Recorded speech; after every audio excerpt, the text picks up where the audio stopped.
वारसा संस्कारांचा, सहकार्यातून परोपकारांचा व सामाजिक उपक्रमांचा हलिवली सरपंच सौ प्रमिला सुरेश बोराडे यांच्याकडे दुःखाची तारणहार, दुर्गा देवीची स्थापना, दुर्गा मातेच्या दर्शनासाठी हजारोंच्या संख्येने भक्तांची गर्दी, भिसेगाव कर्जत सुभाष सोनावणे। संस्कारांचे देणे हे रक्तातून वारसा हक्काने मिळत असते।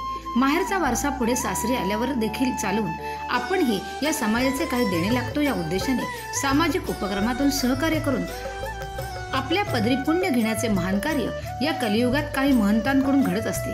त्यातीलच एक भगिनी जिच्या आयुष्यात किती संकटे आली, इतरांनी किती दुःख दिले तरी परोपकार करून आलेल्या प्रसंगाला तोंड देऊन दुसऱ्यांना खुश करण्याच्या स्वभावाच्या हलिवली ग्रामपंचायतीच्या थेट सरपंच सौ प्रमिला सुरेश बोराडे त्यांच्या हलिवली येथील राहत्या घरी त्यांचे आजपर्यंत आलेल्या दुःखाचे तारणहार असणारी माता दुर्गा देवीची प्रतिष्ठापना या नवरात्रोत्सवात करण्यात आलेली आहे। या निमित्ताने अनेक सांस्कृतिक कार्यक्रम, आरोग्य शिबिरे, लहान मुले मुली, महिला यांच्या विविध नाविन्यपूर्ण स्पर्धा घेऊन त्यांच्यातील सुप्त गुणांना जागृत करून त्यांच्या कलेला बक्षीस दिले जाते। आरती, हरिपाठ, भजन, कीर्तन, भोंडला घेतला जातो। दिवस रात्र भाविकांची मातेच्या दर्शनासाठी ये-जा असते। चहा, थंडा, नाश्ता, जेवण असे दान केले जाते। असा हा मातेचा उत्सव मोठ्या उत्साहात 9 दिवस साजरा केला जातो। लहानपणापासून त्यांच्या माहेरी म्हणजे कर्जत तालुक्यातील पाषाणे येथे दरवर्षी दुर्गा देवीची स्थापना केली जायची। त्यावेळी अनेक सामाजिक, सांस्कृतिक, मनोरंजनाचे कार्यक्रम होत असत। आध्यात्मिक विषयावर सिनेमे दाखवले जायचे। त्यामध्ये जय संतोषी मा हा सिनेमा तर किती वेळा पाहिला। त्यातील देवी माते विषयी असलेल्या गीतांनी व श्रद्धा भक्तीचे प्रसंग बघून बाल मनावर अतिशय चांगले संस्कार कोरले गेले। दुर्गा मातेच्या सर्व स्वरूपांविषयी आदर, आस्था निर्माण झाली। मातेच्या अस्तित्वाची अनुभूती पावलोपावली येऊ लागली। त्या अष्टभुजा अंबेकडे पाहिले की समोर असलेल्या असुरी अडचणींविषयी कधी भीती वाटलीच नाही। मातेचे स्मरण केले की सर्व अडचणी शून्य वाटू लागतात। देवी माता तिच्या अष्टभुजा रूपाने जणू दिलासा देत असते की तू हार मानू नकोस, मी अष्टदिशांनी तुझ्या सोबत आहे, काळजी करू नकोस, सर्व ठीक होईल। जणू सर्व संकटे ती सर्वज्ञ माता वरचेवर झेलत असते। या भावनेमुळे दुःखाचा काटेरी मार्गही फुलाप्रमाणे उमलून सुगंधी होऊन जातो। असे अनेक प्रसंगातून सौ प्रमिला बोराडे यांना अनुभूती आली आहे। वाईटातूनही चांगले घ्यायचे ही त्यांच्या वडिलांची शिकवण होती। त्यामुळे सर्व नकारात्मकता मागे टाकून त्या पुढे जात राहिल्या। त्यांचे वडील सांगायचे, चांगले तेवढे घ्यायचे, वाईट सोडून द्यायचे। मनाचा आणि शरीराचा थकवा फक्त मातेच्या असण्याच्या आभासाने कुठे दूर पळून जातो कळतही नाही। लग्नानंतर MA BEd झाल्यानंतर कर्जतमध्ये एका खासगी शाळेमध्ये नोकरीला त्या लागल्या। तेथे दरवर्षी घटस्थापनेच्या दिवशी सरस्वतीच्या मूर्तीची स्थापना केली जायची। शाळेत विद्यार्थ्यांच्या सोबत मखर, सजावट, पूजा, आरती, प्रसाराचा कार्यक्रम घेतला जाई। त्यामुळे देवीची सेवा करण्याची ही सुवर्ण संधी मिळाली। सन 2010 मध्ये तेथील शाळेच्या मुख्याध्यापिकेने एक दिवशी त्यांना बोलून घेऊन सांगितले की आपल्या शाळेसाठी आपल्याला काही नवनवीन उपक्रम करायचे आहेत। त्यासाठी आपल्याला शाळेत सुसज्ज वाचनालयाची गरज आहे, परंतु एवढी पुस्तके खरेदी करण्याची शाळेची आर्थिक परिस्थिती नाही। त्यावेळी सौ प्रमिला बोराडे यांनी त्यांच्या मानधनाचा विचार केला। त्यांचे मानधन होते फक्त 1500 रुपये आणि मुलाला ज्या पाळणाघरात ठेवला जात होता त्याचे महिन्याचे 1500 रुपये द्यावे लागत होते। परंतु मुलांना शिकवण्याची खूप आवड असल्याने शिक्षण रूपी दान त्या देत राहिल्या। काही मुलांना 7वी पर्यंत 12 खडी उजळणी येत नव्हती। त्यांच्यासाठी शाळा सुटल्यानंतर थांबून मोफत क्लास घ्यायचे। घरी आल्यावर पाणी टंचाईला सामोरे जायचे। डोक्यावर 3-4 हांडे घेऊन पाण्याच्या शोधात फिरावे लागे।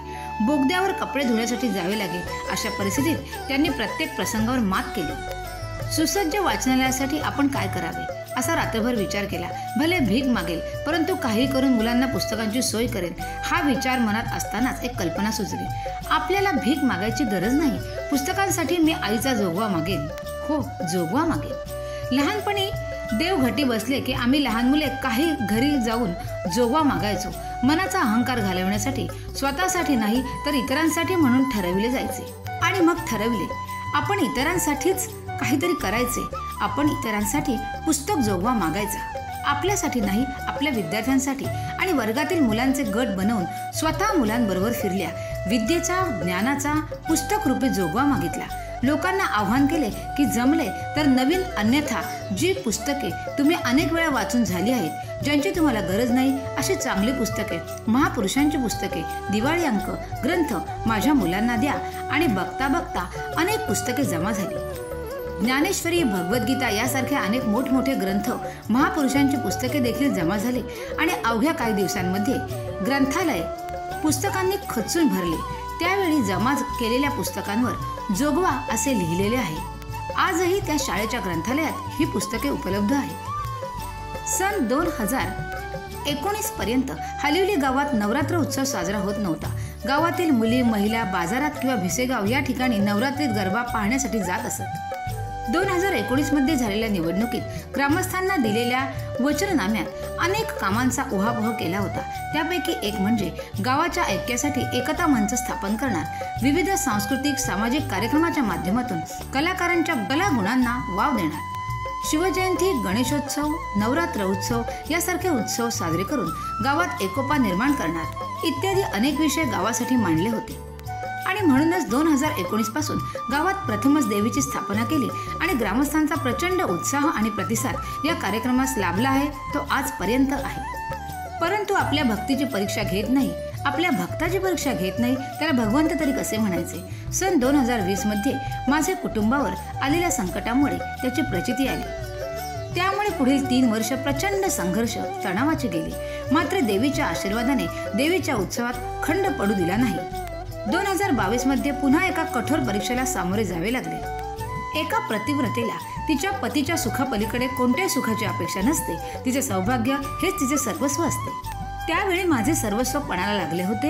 एकीकडे पती सुरेशजी बोराडे गंभीर आजाराने अंथरुणावर पडले होते आणि दुसरीकडे देवीचा उत्सव साजरा करायचा होता। एका डोळ्यात आसू आणि दुसऱ्या डोळ्यात हसू ठेवून जगणे भाग होते। अशा वेळी मरणे खूप सोपे वाटू लागते आणि जगणे खूप कठीण होऊन बसते। परंतु हिम्मत ठेवून जगण्याचा आणि इतरांना जगवण्याचा मार्ग स्वीकारला। अशा वेळी श्रद्धा, भक्ती अविश्वासाच्या उंच कड्यावर असते। मनाची थोडी कमजोरी तुमच्या श्रद्धेचा कधी कडेलोट करेल हे सांगता येत नाही। अनेकांनी अनेक सल्ले दिले, परंतु कोणत्याही अंधश्रद्धेला शरण गेले नाही। लांबून लांबून पतीला शेवटचे पाहायला लोक येत होते। काहींनी तर कार्य उरकण्यासाठी सुद्धा सांगितले। पुढील वर्षी देवीचा उत्सव होणार की नाही असे विचारले जात होते। अशा वेळी कोलमडून पडायचे नाही असे ठरविले आणि बचेंगे तो और भी लढेंगे असे उत्तर देऊन मार्गाला लागले। कारण माझा देवी मातेवर पूर्ण विश्वास होता। त्या विश्वासापोटी प्रयत्नाची पराकाष्ठा केली। मातेला आर्त अंतःकरणाने हाक घातली, आता फक्त तुझ्याच हातात आहे, तुझे अस्तित्व सिद्ध कर। तुझे अस्तित्व सिद्ध करायचे की भक्तांचा विश्वास गमवायचा? मात्र देवी मातेने आपल्या लेकराची हाक ऐकली व पतीच्या तब्येतीत सुधारणा झाली। यावर्षी माझे पती सुरेशजी बोराडे स्वतः देवीच्या या उत्सवामध्ये सहभागी होऊन देवी मातेची मनोभावे सेवा करीत आहेत। यापेक्षा आणखीन काय चमत्काराची गरज आहे? या कठीण काळात निरपेक्ष भावनेने माझ्या पाठीशी खंबीरपणे उभे राहिलेले माझे भाऊ, नंदा, नातेवाईक, मैत्रिणी, ग्रामस्थ यांची देखील मी आभारी आहे। रक्ताच्या नात्यापेक्षा जाती धर्माच्या पलीकडे जाऊन काहींनी मदत केली, अशा सर्वच हितचिंतक भाऊ बहिणींना धन्यवाद। आणि ज्यांनी अडचणींचा फायदा घेऊन अधिक अडचणीत आणण्याचा प्रयत्न केला, ज्यांनी ताळूवरचे लोणी खाण्याचा प्रयत्न केला, अशांचे आणि ज्यांनी खोट्या सहानुभूतीचे नाटक हुबेहूब रंगविले, अशा सर्वांचेच धन्यवाद असे सौ प्रमिला बोराडे म्हणतात। आई जगदंबा सर्वांना सुखी ठेव, सर्वांना उत्तम आरोग्य, आयुष्य, धन, संपत्ती, सद्बुद्धी, सदाचरण लागू दे, अशी सर्वांना सद्बुद्धी लागू दे अशी प्रार्थना त्या देवीच्या चरणी करतात। त्यांच्या जीवनातील प्रसंगात त्या न डगमगता दुर्गा मातेचे स्मरण करीत मिळालेल्या ऊर्जेतून मार्ग काढीत आहेत। सामाजिक, राजकीय, धार्मिक, शैक्षणिक, वारकरी संप्रदायात सहभागी होऊन हलिवली ग्रामपंचायतीच्या थेट सरपंच सौ प्रमिला सुरेश बोराडे या करत असलेल्या महान कार्यातून जणू काही दुर्गा मातेची 9 रूपे दिसतात असेच म्हणावे लागेल।